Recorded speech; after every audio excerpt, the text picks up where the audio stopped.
तो पिछले एपिसोड में हमने देखा था कि कैसे दो स्वॉर्डमैन हमारे चैनिंग के साथ फाइट करने वाले थे, पर वो उसकी पावर और कल्टीवेशन से हार कर वहाँ से चले जाते हैं। इसके बाद चैनिंग अपने टास्क को कंप्लीट करने के लिए मास्टर शाओ से मिलने जाने वाला था। वहाँ जाने के बाद वो उन्हें अपना बनाया हुआ लिकर पिलाता है, जिसे पीते ही शाओ में पूरी तरीके से टल्ली हो जाती है और वो रात में चैनिंग को वापस नहीं जाने देती।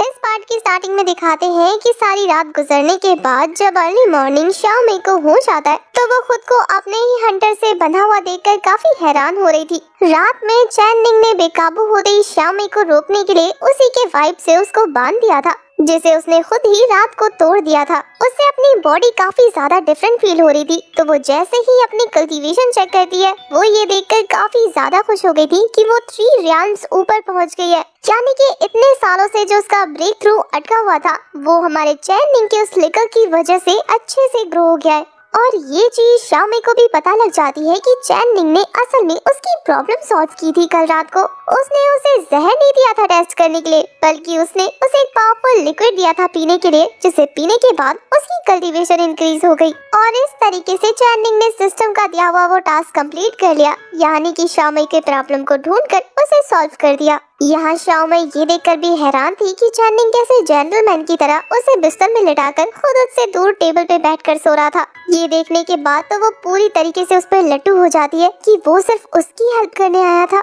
उसका दिल तो गार्डन हो जाता है ऐसे हैंडसम हीरो को देखने के बाद। उसकी ये सारी हरकतें दूर से चैनिंग को पता लग रही थी और वो चिढ़ते हुए एक ही बात सोच रहा था कि ये सुबह सुबह उठने के बाद मुझे इस तरीके से क्यों घूर रही है। मुझे तो लगता था कि सुबह सुबह उठ के इंसान सबसे पहले बाथरूम जाता है, पर ये तो सुबह सुबह उठ के सबसे पहले मुझे घूर रही है। वो ये सारी बातें सोच ही रहा था कि तभी शाओ में टेबल पे उसके सामने आकर उसे बैठकर घूरने लगती है। वो तो उसे बड़े प्यार से पूछ रही थी कि सेक मास्टर आप उठ गए, गुड मॉर्निंग। और ये बोलने के बाद वो काफी फ्लर्टी अंदाज में उसे आंख भी मारती है। उसका ये चार्म वाला सिडक्शन तो चैनिंग पर असर करने वाला था। वो खुद को होश में लाते हुए कह रहा था कि नहीं, इसकी आंखों में नहीं देखना, ये एक नंबर की डीमन है जो कि अंडरकवर है। ये जानबूझकर मुझे अपने रूप के जाल में फंसाना चाहती है।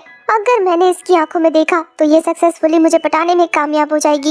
इसलिए वो तो चुपचाप अपनी आंखें बंद करके बैठ जाता है। उसे ऐसा करता देखकर शाओ में उसके पास जाकर कह रही थी कि सेक मास्टर क्या हो गया, आप इस तरह मुझसे नजरें क्यों चुरा रहे हैं, मेरी आंखों में देखकर बात कीजिए ना। ये बोलने के बाद वो तो चैनिंग का चेहरा पकड़ के अपनी तरफ कर लेती है। शाओ में काफी ज्यादा खूबसूरत थी और चैनिंग इस बात से इनकार नहीं करता, बल्कि अपनी आंखें घुमाते हुए उसे ना देखने की एक्टिंग करता है। उसे पता था कि अब उसे अपनी जान बचाने के लिए यहाँ से निकलना होगा, तो वो बहाना लगाते हुए कह रहा था कि मैं काफी ज्यादा थक गया हूँ, मुझे रेस्ट की जरूरत है, तो मैं तुमसे बाद में आकर मिलता हूँ। ये बोलने के बाद वो खुद को छुड़ाते हुए वहाँ से निकलने की कोशिश कर रहा था, पर रास्ते में आगे बढ़ते हुए वो रुक जाता है क्योंकि शाओ में ने दरवाजा रोक लिया था। वो तो बहुत ज्यादा सेडक्टिव अंदाज में कह रही थी कि मुझे उम्मीद नहीं थी सेक मास्टर कि मैं सुबह उठ के आपको देख पाऊंगी। उसकी सेटिस्फेक्शन वैल्यू हमारे चैनिंग को लेकर 50% इंक्रीज हो गई थी। ये देखकर उसे समझ नहीं आता कि इस तरीके का विलन वाला कैरेक्टर उसके प्यार में कैसे गिरता जा रहा है। और इसके अलावा ये अभी तक अपने चार्म का यूज मुझ पे क्यों कर रही है,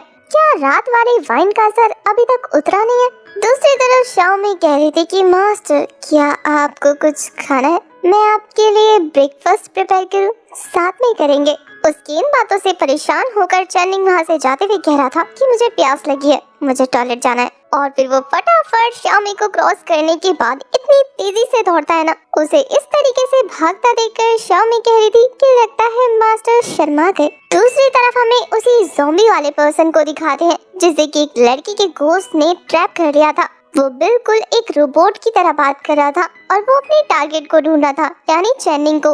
उसे चैनिंग की आहट मिल जाती है और वो तेजी से स्पीड का यूज करते हुए उसके पास पहुंच जाता है। अब तक चैनिंग को भी पता लग जाता है कि कोई उसके पास आ गया है। वो कहता है कि कौन है ये। कोई उसके पीछे आते हुए कह रही थी कि मुझे तो ये इंसान थोड़ा थोड़ा किसी ज़ॉम्बी की तरह लग रहा है। वहीं वो बंदा ये कहने के बाद कि टारगेट लॉक हो चुका है, क्लीन अप प्रोग्राम शुरू करते हैं। ये बोलने के बाद वो चैनिंग पर अटैक कर देता है। चैनिंग उसके अटैक को एक ही हाथ से ब्लॉक कर रहा था और दूर से उन दोनों पर एक मिस्टीरियस सा पर्सन नजर रख रहा था। फाइट करते हुए चैनिंग को भी पता लग जाता है कि ये कोई मरा हुआ इंसान है जिसकी बॉडी को कोई और कंट्रोल कर रहा है। वो तो उसे खुद से दूर करने के लिए एक जबरदस्त किक देके मारता है इस किक की वजह से तो उस पर्सन के उर्जे पुर्जे ढीले हो गए थे, यानी कि उसकी सारी हड्डियां टूट गई थी। पर वो किसी रोबोटिक आर्म और लेग्स की तरह अपने हाथ और पैर को ठीक करने लगता है। और ये देखने के बाद कोई सोच रही थी कि कितना डिस्गस्टिंग है। वहीं ये सारी चीजें देखने के बाद वो मास्टर दूर से काफी खुश हो रहा था। इस बार जैसे ही ये ज़ॉम्बी वाला पर्सन टारगेट लॉक बोलकर अटैक करता है, चैनिंग को पता लग गया था कि ये असल में उसे नहीं बल्कि कोई को मारने आया है। कोई भी ये देखकर हैरान थी कि ये क्या उसे देख सकता है। कोई खुद को गायब करते हुए उस ज़ॉम्बी के अटैक से बचा लेती है खुद को। दूसरी तरफ वो ज़ॉम्बी पर्सन कोई के हट जाने की वजह से जमीन पर ही गिरा रह गया था और वो मास्टर उस ज़ॉम्बी को देखने के बाद कह रहा था कि लगता है ये असैसिन थोड़ा सा अंधा है। तभी तो सेक मास्टर के आगे होने के बावजूद भी ये निशाना पीछे लगा रहा है। अब तक शाओमेई के मेट ने भी उसे इन्फॉर्म कर दिया था कि एक ज़ॉम्बी पर्सन चैनिंग पर अटैक कर रहा है और उसकी सेक मास्टर के साथ भयंकर वाली फाइट हो रही है। ये सुनने के बाद तो शाओमेई और नहीं रुकती बल्कि फटाफट उसे देखने के लिए जंगल की तरफ जाने लगती है। जंगल में झाड़ियों के पीछे आगे बढ़ते हुए शाओमेई की नजर एक टाइलर पे पड़ रही थी, जो कि काफी देर से छुपकर चैनिंग की फाइट देख रहे थे। उसे देखने के बाद तो शाओमेई कह रही थी कि ए टाइलर, आप यहाँ क्या कर रहे हैं? वो तो उसे इशारे से चुप कराते हुए अपने साथ छुपाते हुए कह रहा था कि चुप कर, यहाँ पर मास्टर की फाइट देखो। इधर चैनिंग ने घुसा मारकर उस ज़ॉम्बी की गर्दन मोड़ दी थी, लेकिन वो ज़ॉम्बी फिर से अपनी गर्दन को ठीक कर लेता है। एक टाइलर ये देखने के बाद कह रहा था कि हमारे सेक मास्टर को सिर्फ उड़ना ही आता है, अंदर पावर नहीं है क्या? इतना कमजोर घुसा मारा है।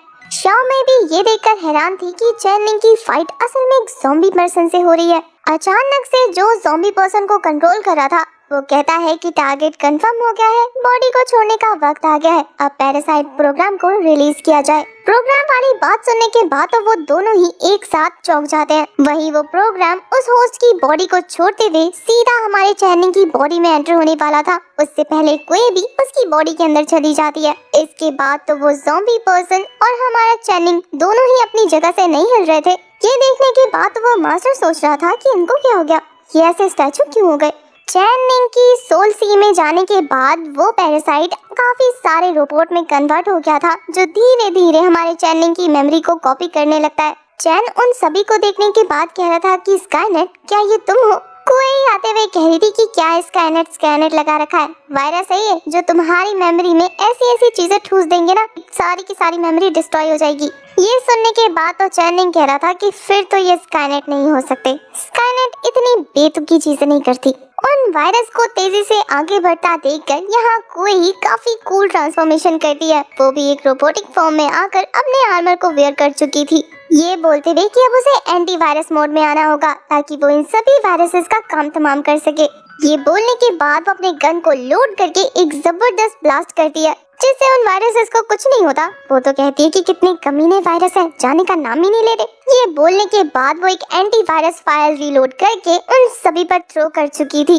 उस फाइल की वजह से वहाँ पर एक बड़ी सी दीवार क्रिएट हो जाती है, जिसके पीछे वो सभी वायरस फंस के रह जाते हैं। चैनिंग तो कह रहा था कि क्या बात है, ये भी काम कर गया।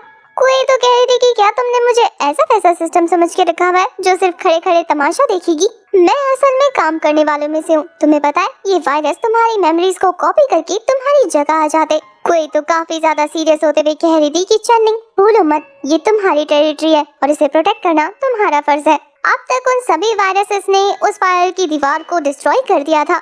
इसके बाद तो वो सभी अपनी क्वांटिटी को और ज्यादा इंक्रीज कर लेते हैं। ये देखने के बाद तो अब चैनिंग भी अपने आर्मर को वेयर करके लग जाता है कोई के साथ फाइट करने, जहां वो जबरदस्त कैनन से अटैक किए जा रहा था उन सभी पर। चैनिंग तो कह रहा था कि ये वायरस इतने भी स्ट्रॉन्ग नहीं है, मैंने इनसे भी बड़े बड़े वायरसेस के साथ फाइट किया है, बस मुझे मेरी सारी पावर को इंक्रीज करने का मौका दो। अगर मुझे अपनी सारी पावर यूज करने का मौका मिले तो मैं इन सभी को 15 मिनट में निपटा दूंगा। वो सभी वायरसेस भी अपना अपना वेपन निकाल कर उन दोनों पर अटैक करने लगते हैं, जिनमें से एक अटैक हमारे चैनिंग को लगभग लगने ही वाला था। उसके सिस्टम की छत डिस्ट्रॉय होनी शुरू हो जाती है। ये देखकर कोई कह रही थी कि अब तक तो मैंने इन्हें बहुत ज्यादा हल्के में ले लिया, अब इन्हें दिखाना पड़ेगा कि मैं क्या कर सकती हूँ। ये बोलने के बाद वो अपना खतरनाक मोड ओपन कर चुकी थी, जिससे उसके काफी सारे क्लोन्स बन जाते हैं और वो एक एक करके उन क्लोन्स से उन वायरसेस पे अटैक करने लगती है। वो तो अपनी खतरनाक स्वॉर्ड का यूज कर रही थी, जिसके एक ही स्लैशेस से उन वायरसेस का काम तमाम होते जा रहा था।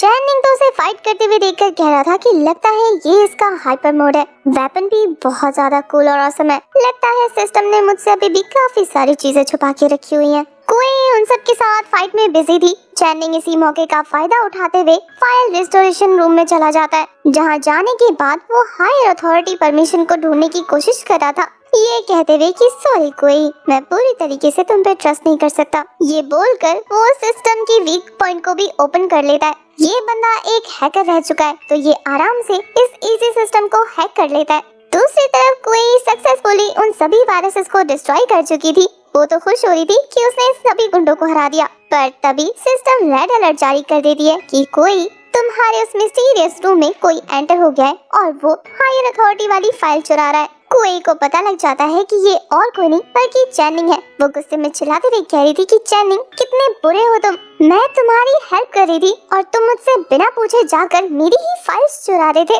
चैनिंग तो उसे वो मिस्टीरियस फाइल दिखाते हुए कह रहा था कि ये हायर अथॉरिटी वाली फाइल तुमने मेरे लिए रखी हुई थी ना, वो भी मुझसे छुपाकर। सॉरी कोई, मैं अब किसी सिस्टम पर ट्रस्ट नहीं करता, इसलिए मुझे किसी भी सिस्टम से कंट्रोल होना पसंद नहीं। ये बोलने के बाद वो कोई के सामने ही उसी फाइल को तोड़कर डिस्ट्रॉय कर देता है। कोई जो कि नहीं चाहती थी कि ये फाइल हमारे चैनिंग के हाथों लगे, वो कहती है कि मेरा यकीन करो, मैं तुम्हारी कोई दुश्मन तो नहीं, ये तुम्हारे किसी काम की नहीं थी, इसलिए मैंने तुम्हें नहीं दिया। पर उसके रोकने से पहले ही देर हो चुकी होती है, क्योंकि चैनिंग उसे तोड़ देता है। उस फाइल के डिस्ट्रॉय होते ही सिस्टम अलाउ कर देती है कि हमारे चैनिंग को वो हायर अथॉरिटी मिल चुकी है, जिसके तहत अब वो कोई की पर्सनालिटी, उसकी बॉडी, इनफैक्ट उसकी स्किन को भी अपनी तरह से पर्सनलाइज कर सकता है। ये देखने के बाद वो काफी हैरान होते हुए कह रहा था, तो ये है वो अथॉरिटी जो कोई मुझसे छुपा रही थी।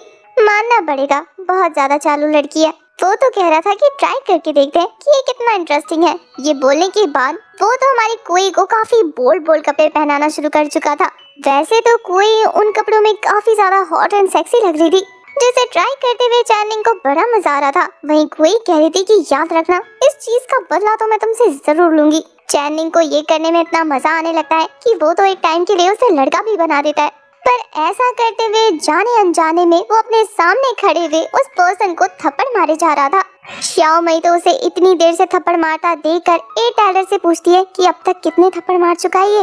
ए टाइलर जो कि हमारे सेक मास्टर के थप्पड़ को गिन रहे थे, वो तो कह रहे थे कि 200 से भी ज्यादा। वही वो मिस्टीरियस मास्टर तो काफी जोर जोर से कांपते हुए कह रहा था कि ये जो असैसियन है ये सच में बहुत स्ट्रॉन्ग है, वरना इतने थप्पड़ खाकर तो भूत भी मर जाता। चैनिंग को उसकी सोलसी में दिखाते हैं, जो कि हमारी कोई से कह रहा था कि चिंता मत करो, मैं इसके बाद दोबारा इस चीज का यूज नहीं करूंगा, तुम बस जिंदा रहना। और हाँ, तुमने काफी अच्छा काम किया जो अकेले ही सारे वायरसेस को निपटा दिया। ये सुनने के बाद तो कोई मुंह बनाते हुए चिढ़कर कह रही थी कि आगे से मैं तुम्हारी कोई हेल्प नहीं करूंगी, ये जो वायरसेस आएंगे ना, इनसे खुद फाइट करना, और ये जो यहाँ पर कचरा फैलाया हुआ है ना, इसे भी अभी के अभी साफ करो। ये सुनकर चैनिंग काफी ज्यादा शौक होते हुए कह रहा था कि ये कचरा मैं साफ करूं, मैं कैसे साफ कर सकता हूँ। कोई तो चिढ़ते हुए कह रही थी कि तुमने मेरी अथॉरिटी ले ली ना, तो अब इसे साफ करने की रिस्पॉन्सिबिलिटी किसकी है। चैनिंग को समझ आ जाता है कि कोई क्या कहने की कोशिश कर रही है, इसलिए वो फटाफट से उस जगह को अपडेट करने लगता है। वो तो कह रहा था कि अब जब परमिशन मेरे हाथ में आ गई है, तो क्यों ना इस जगह को थोड़ा सा और इंटरेस्टिंग बनाया जाए। ये बोलने के बाद वो तो वहाँ पर एक बेड ले आता है, जिसे देखकर कोई काफी खुश होती है। वो उस पर बच्चों जैसे जंप करते हुए खेल रही थी। उसे ये बिस्तर काफी पसंद आया था, पर चैनिंग उसके बगल में लेट जाता है। ये देखकर वो बिस्तर से खड़े होते हुए कह रही थी कि तुम यहाँ क्या कर रहे हो। चैनिंग का कहना था कि ये बिस्तर तो बहुत ज्यादा आरामदायक है, अगर मुझे यहाँ आराम मिला तो मैं तुम्हारे लिए भी एक बना दूंगा। वो तो काफी बुरी तरीके से चिढ़ जाती है, पर चैनिंग को फर्क नहीं पड़ता। वो तो वहाँ की लाइट्स ऑफ करके सोने वाला था, ये कहते हुए कि मुझे डिस्टर्ब मत करो, मुझे रेस्ट करना है। कोई तो गुस्से में तमतमाते हुए जोर जोर से उसका नाम लेने लगती कि चैनिंग पागल लड़के। इसके बाद हमें उसी मिस्टीरियस मास्टर हुआंग को दिखाया जाता है, जो उसी ज़ॉम्बी वाले पर्सन को उठाकर अपने साथ ले आया था, ये चेक करने के लिए कि आखिर इसमें ऐसी क्या बात है जो एक इमॉर्टल बॉडी होने के बावजूद भी सेक मास्टर के हाथों से 200 थप्पड़ खाकर भी सीधा खड़ा था। वो अपने सीक्रेट रूम में से अच्छे से ऑब्जर्व करते हुए देखने लगता है कि इसकी बॉडी में ऐसा क्या खास है। ऐसा करते हुए ये मास्टर हुआंग थोड़ा थोड़ा साइको जैसा बिहेव कर रहा था। उस मॉडल की बॉडी को चेक करते हुए अचानक से इस मास्टर को इसका डिसाइबल डिस्टर्ब कर देता है, ये कहते हुए कि मास्टर हुआंग, मुझे आपसे कहना था कि मेरी मदर काफी बुरी तरीके से बीमार पड़ गई है। मुझे कुछ दिन की छुट्टी चाहिए। मास्टर हुआंग उसे जाने की परमिशन दे देते हैं, साथ ही उसे अपने साथ कुछ पैसा ले जाने को कहते हैं। वो डिसाइबल तो खुश होकर वहाँ से चला जाता है। उसके जाने के बाद मास्टर हुआंग फिर से अपने काम में लग गए थे। ये सोच रहे थे कि इस मॉडल की बॉडी को मरे हुए 3 से 4 दिन हो चुके हैं, फिर आखिर इसकी बॉडी को ऐसा क्या है जो प्रोटेक्ट कर रहा है। अगर मुझे पता लग जाए तो मैं शनलोंग साइड का सबसे पावरफुल मास्टर बन जाऊंगा। कुछ तो बात होगी ना जो ये बंदा चैनिंग के पीछे पड़ा होगा। ये बोलने के बाद वो उसकी आंखों के पास पहुंच गया था। उसे ग्रीन कलर की लाइट नजर आती है, जिससे उसे समझ आता है कि उसे यही मिलेगा कुछ इंटरेस्टिंग। जैसे ही वो उस बंदे की आईज को ओपन करके देखता है, उसकी खुद की आईज में दर्द होने लगा था। वो काफी बुरी तरीके से तड़पने लगता है, क्योंकि उस वायरस ने इस पर्सन की मेमोरी को स्कैन करके सारी मेमोरी हथियार ली थी। वो वायरस तो बाहर निकलने के बाद कह रहा था कि इतना ज्यादा तड़पने की क्या जरूरत है, तुम तो ये ढूंढ रहे थे ना कि ये मॉडल बॉडी इतनी स्ट्रॉन्ग कैसे हो गई, पर तुम्हारे पास तो इमॉर्टल बॉडी है। सोचो मैं तुम्हें कितना ज्यादा पावरफुल बना दूंगा, इसलिए मुझे जल्दी से जल्दी अपनी सारी की सारी मेमोरी प्रोवाइड करो ताकि मैं तुम्हें कंट्रोल कर सकूं।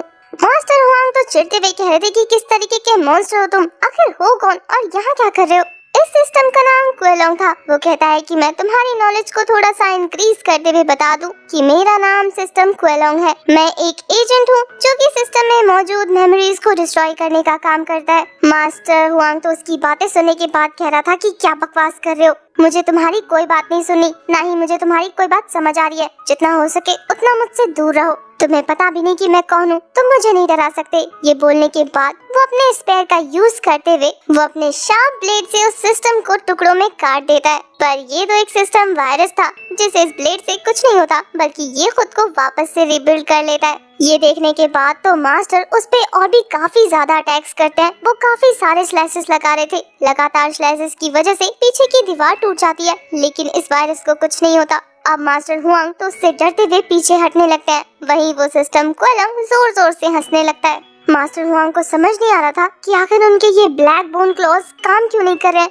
वो तो हर चीज को काटने की ताकत रखता है, फिर उसके इन क्लॉज ने इस मॉन्स्टर पर जरा सी भी खरोच क्यों नहीं मारी। क्वेलोंग तो काफी रोबोटिक अंदाज में कह रहा था कि मैं तुम्हारी नॉलेज को इंक्रीज कर दूं, ऐसा इसलिए क्योंकि तुम और मैं सेम स्पेस से बिलोंग नहीं करते। तुम्हारा ये शनलोंग सेट काफी ज्यादा छोटा है, वहीं मेरा स्पेस बहुत ज्यादा बड़ा। ये बोलने के बाद वो उस दीवार को डिस्ट्रॉय करते हुए अपना सोल स्पेस दिखाने लगता है, जिसे देखने के बाद तो मास्टर हुआंग पूछ रहे थे कि ये कैसी जगह है। वहीं वो सिस्टम क्वेलोंग बता रहा था कि ये तुम्हारा कॉन्शियस सी है जो बहुत ज्यादा बड़ा है, तुम इस पे बहुत एक्सप्लोर कर सकते हो। मुझे तुम्हारी बॉडी को कंट्रोल करने दो और तुम इस वास्ट सी में पहुंच जाओ। मुझे अपने मिशन को कंप्लीट करने के लिए बस तुम्हारी सोल चाहिए। ये बोलने के बाद वो धीरे धीरे उस मास्टर की तरफ बढ़ रहा था। वही वो मास्टर डर से कांपते हुए सिस्टम को कह रहा था कि इस पूरे सेट में किसी को भी चूज करो, लेकिन मुझसे दूर रहो।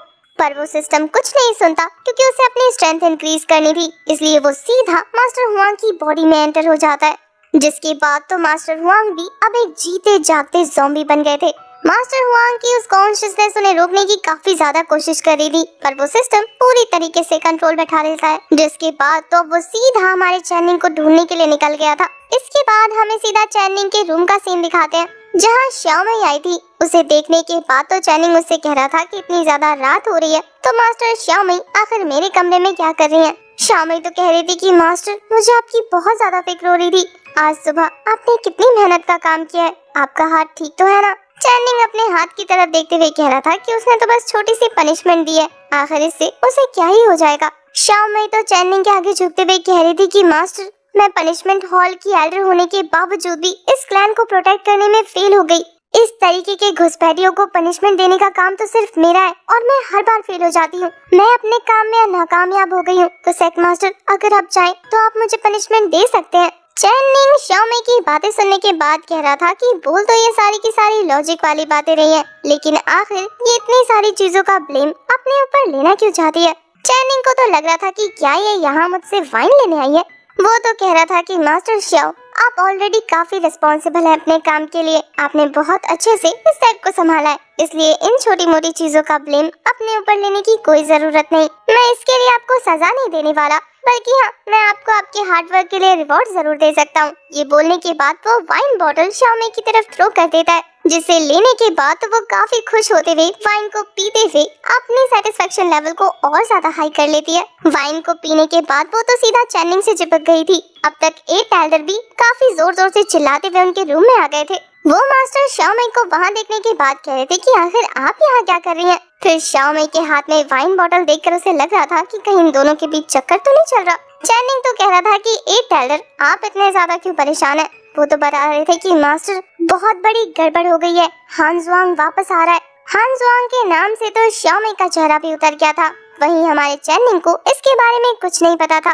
तो एक टेलर बताते हैं कि असल में हान जुआंग यहाँ का ओनली सक्सेसर था, जिसके मास्टर के जाने के बाद मास्टर बनने के बहुत ज्यादा चांसेस थे, क्योंकि वो अकेला मास्टर का डिसाइपल जो था। पर अब जब सेक मास्टर की पोजीशन चैनिंग को मिल गई है तो अब वो वापस आ रहा है। इसका मतलब तो ये है कि अब वो सेक मास्टर की पोजीशन हथियाने की कोशिश करेगा। चैनिंग उनकी बातें सुनने के बाद कह रहा था कि अगर वो मास्टर के लिए इतना ज्यादा इम्पोर्टेंट है तो उसे सेक में कोई हायर पोजीशन पकड़ा देंगे। शाओमई कहती है कि वो हमसे काफी ज्यादा डिफरेंट है। उसकी पावर, उसकी कल्टीवेशन, यहाँ तक कि सेट को प्रोटेक्ट करने वाला फॉर्मेशन भी उसे बनाना आता है। यहाँ तक कि उसकी पर्सनालिटी बहुत ज्यादा टेढ़ी है, हम उससे डील नहीं कर सकते। एक मास्टर तो कह रहे थे कि क्यों ना मास्टर हम आपके एल्डर बनने की सेरेमनी को दोबारा से स्टार्ट करें। पिछली बार अधूरी रह गई थी ना, इस बार अगर आप अच्छे से सेक्ट मास्टर बन गए तो हमारा वो जो हुआ है वो कुछ नहीं कर पाएगा। अगर उसने कुछ करने की कोशिश की भी तो हान जुआंग सभी सेक्ट वालों का दुश्मन बन जाएगा। ये सारी बातें सुनने के बाद चैनिंग कहता है कि आप यहाँ के सबसे बड़े एल्डर हैं, तो मैं चाहता हूँ कि इन सारी जिम्मेदारियों को आप अच्छे से निभाएं। वो तो खुशी खुशी रेडी हो जाते हैं, क्योंकि अंदर से उनका प्लान था कि बैठकर तमाशा देखे कि कैसे हान जुआंग आकर हमारे चैनिंग पर अटैक करता है। इसके बाद हमें एक मिस्टीरियस सी लड़की को दिखाया जाता है, जिसके पास 2 गार्ड आते हैं और वो उसे रॉयल प्रिंसेस बोलकर ग्रीट कर रहे थे। वो दोनों गार्ड एक एक करके हमारे इस प्रिंसेस को बताते हैं कि कैसे सनलॉक सेक्ट के न्यू सेक्ट लीडर की ताजपोशी होने वाली है, जिसके लिए उसे इनविटेशन मिला है। उसके दोनों ही गार्ड उस इन्फॉर्मेशन को सेपरेटली बता रहे थे। तभी उनमें से एक गार्ड हमारे इस रॉयल प्रिंसेस को प्रिंसेस बोलने की जगह हाइनेस बोल देता है। ये प्रिंसेस अपने पहले वाले गार्ड को कहती है कि सेकंड प्रिंस को जाकर कहना कि मुझे ये बात पहले से पता थी और मैं उनके साथ जाने वाली हूँ। और वो दूसरे वाले गार्ड पर अपना तिलिस्मान थ्रो करते हुए कह रही थी कि और तुम्हें सजा मिलेगी मेरी डिसरिस्पेक्ट करने के लिए। उसका तिलिस्मान इतना ज्यादा पावरफुल था कि वो उस बंदे को लपेटकर उसे पूरी तरीके से वैनिश कर चुका था और बस खून के थोड़े से छींटे रह जाते हैं। वहीं दूसरी तरफ सनलॉक सेक्ट के अंदर एल्डर हुआंग को दिखाया जाता है, जो एक एक करके अपने डिसाइपल को मारते हुए आगे बढ़ रहे थे, क्योंकि वो होश में नहीं थे। उनके अंदर असल में वो वायरस था जो चैनिंग को ढूंढते हुए आगे बढ़ते हुए रास्ते में आ रहे सारे लोगों को मारते जा रहा था। और इसी खतरनाक सीन के साथ हमारा ये वाला एपिसोड हो जाता है खत्म।